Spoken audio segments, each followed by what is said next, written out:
Hi Pisces, welcome to 2022. I hope you are well. Happy New Year! Woo! Thank you for joining me. I've got a yearly read for you. Let's get on with it. Card a month, I think. This year we've got North Node in Taurus, South Node in Scorpio. A lot to do with sensuality, tangible things, finances, abundance in all sorts, stability, and a kind of reliability, which makes me think it's a good year to have a good year. For January, I have the Fool card. It's a new beginning, Pisces.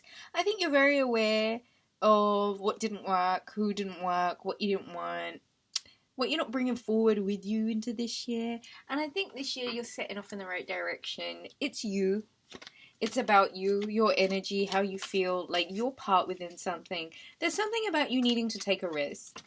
And without taking a risk, like, you're really not going to find the kind of freedom that I think you're looking for. And I do feel like there is a really big element of freedom here. You want to be free. You kind of have that little doggy nips at his ankles. And I do feel like there are people that kind of just got on your last nerve 2021, and this year it's just about like setting yourself free from that kind of energy that's not conducive to like anything. It's just wasteful. And I think this year you're given this sweetness right off of the bat to be able to make this year exactly what you wanted. It's about surrendering what didn't work, surrendering who didn't work. It's about your freedom, it's about your independence, and it's about you taking the right step forward. Two of Cups. And as much as January might be about you committing to a new beginning, come February for Valentine's Day Aquarius season, there's another cup here, Pisces. Someone's offering their cup. It's a sincere offer. It happens to be from your pair. Your pair, you know, twin flame, soulmate, all of that kind of stuff. This is a divinely guided union. This could be a marriage proposal. This could be an engagement proposal. This could be someone wanting to spend the rest of their life with you. This could be you actually meeting who you're going to spend the rest of your life with. Either way, there's a lot of love here. They're matching, okay? This is divinely guided. More often than not, people say to me, I was in a relationship with such and such. It didn't work out. I'm heartbroken.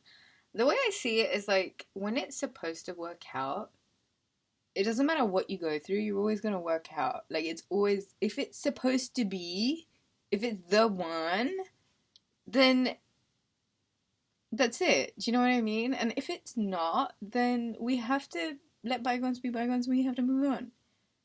And await what fits us better and what's authentically for us. And here you are, come February, the love of your life is either trying to put a ring on it, or you meet someone who is going to be sticking around for the long run, you know? They're not in a rush to leave. They're not going to play silly games. They're not going to want to hurt you. They're not going to want to play mind games and test you and do all of this, like, silly nonsense. And so, in March, for your birthday season, you get a really good chance to just rest, you know? Everything in life is good. The way I see it is this guy, from the Three of Swords, he heals his heart. It's like taking all of the torture, the trauma, the harsh kind of stuff that needed healing and mending and flushing out. And then he gets to this Four of Swords, like after a much necessary period of like really going through it, he can finally take a big old sigh of relief and be like, you know what? I'm going to lay these swords down for a second. I'm just going to take a big old nap. And March feels like that to me. It just feels like, Pisces, you're just going to be able to be spending a lot of time in rest and meditation and in the astral and doing your work in the astral realm and like dealing with all of the world's affairs, you know, in the astral, sending us good energy. I feel like 2022, it's really important that you're well rested. It's really, really important that you're well taken care of. And it's really important that you're loved, Pisces. It's truly the time that you commit this new year to exactly that. The very best of the year that has to offer you. And for that, downtime is 100% necessary, especially for the Pisces. For April, I have the King of Swords. Very much about the logistics, very much about the intelligent game, you know? You are using your discernment, you're very serious. This could be a Libra, Scorpio, a Libra, Gemini, Aquarius. Doesn't have to be. For me, this is more so you taking on this energy of being very much about the business. You know what I mean? You have an intellectual approach to the month. For May, I have the Chariot card. And for June, actually, I saw the Page of Cups first. So I think for May is the Page of Cups. And for June is the Chariot card, which would make more sense because it is the sign of Cancer. So, in May, someone comes forward, or a few people come forward, with invitations. These are invitations that, emotionally speaking, sound really good to you. I mean, you want to be part of these invitations. They're nothing serious. It's not too deep. It's quite fun. It's really, I don't know, free going, easy going. Not too serious, not too la la la. It's just very fun. So May, it's about being really lighthearted. It's super romantic. It's really sweet. It's really lighthearted. It's about communication. Invitations for people wanting to take you out, take you all over the place. And then in June, we have the Chariot card of Cancer. You could very possibly be moving home, moving in with someone, grabbing life by the reins, taking the adventure, just going with it. All right? This is the kind of month where there's so much excitement, your heart skips a beat, right? It's about travel. It's about going for it. It's about really grabbing life by the reins. Some of you are moving house. I feel like in May, you're given an invitation to move in with somebody. And then in June, you guys are living together. And it may well be this authoritarian, like very kind of controlling, but more so wants the best for you. So you're just kind of like, whatever, you can take care of that stuff. I get the energy of a caretaker. Someone who is really like about the logistics and kind of frees your mind up from having to worry about that because they actually enjoy it. And Pisces, if I know you, you're more so about the fun, free-going, romantic stuff. In July, I have the Justice card. Scale is very balanced, and it's about finding balance and equilibrium. Significant Libra energy. In August, I have the King of Cups. The King of Cups may well be you, Cancer, Pisces, Scorpio.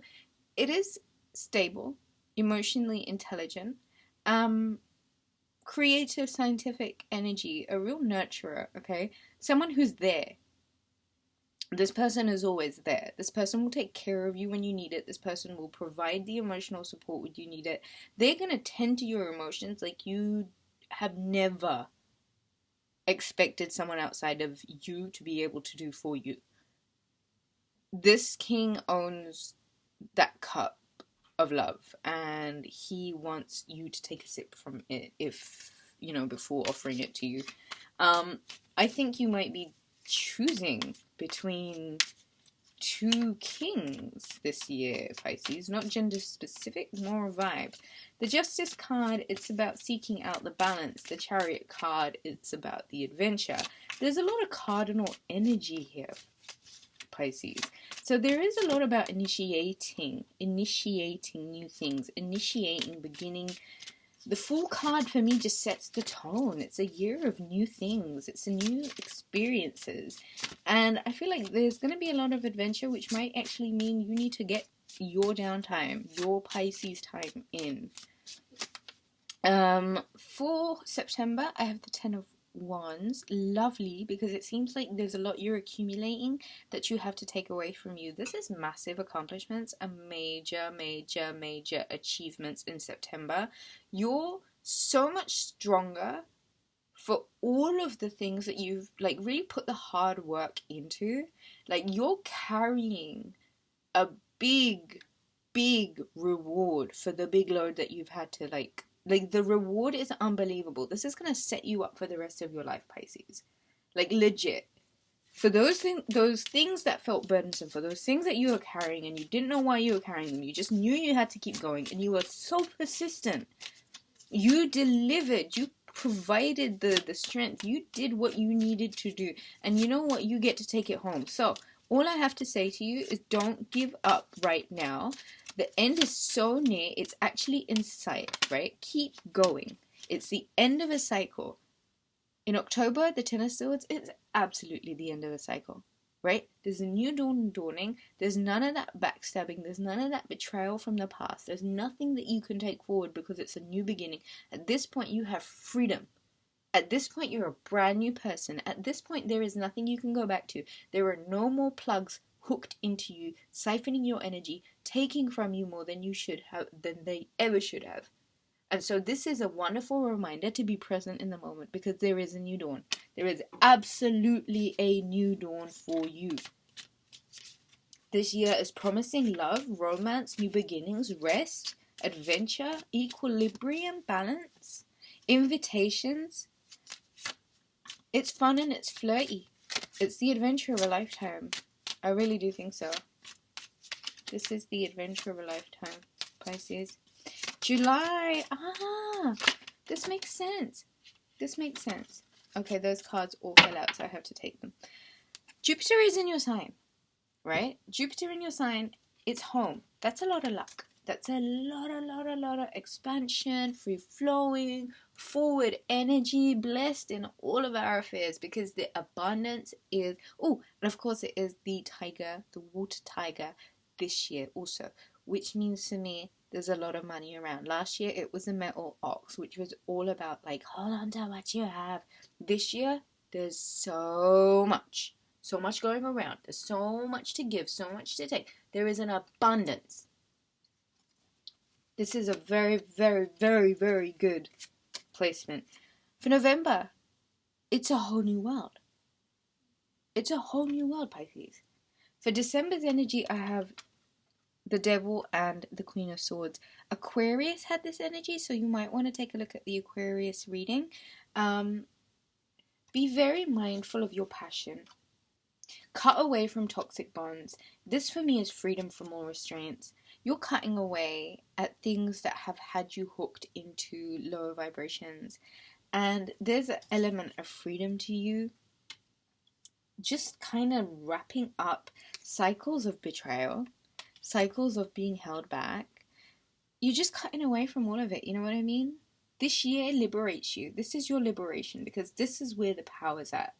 And it's about starting the year as you mean to go on. You are cutting away from everything that does not serve you. You're making decisions about love. You're taking home the harvest. You're starting afresh whenever you need to. It's a new dawn. It's a new Pisces. This is massively powerful, Pisces. If you enjoyed the reading, do give it a thumbs up. Hit the subscribe button for me.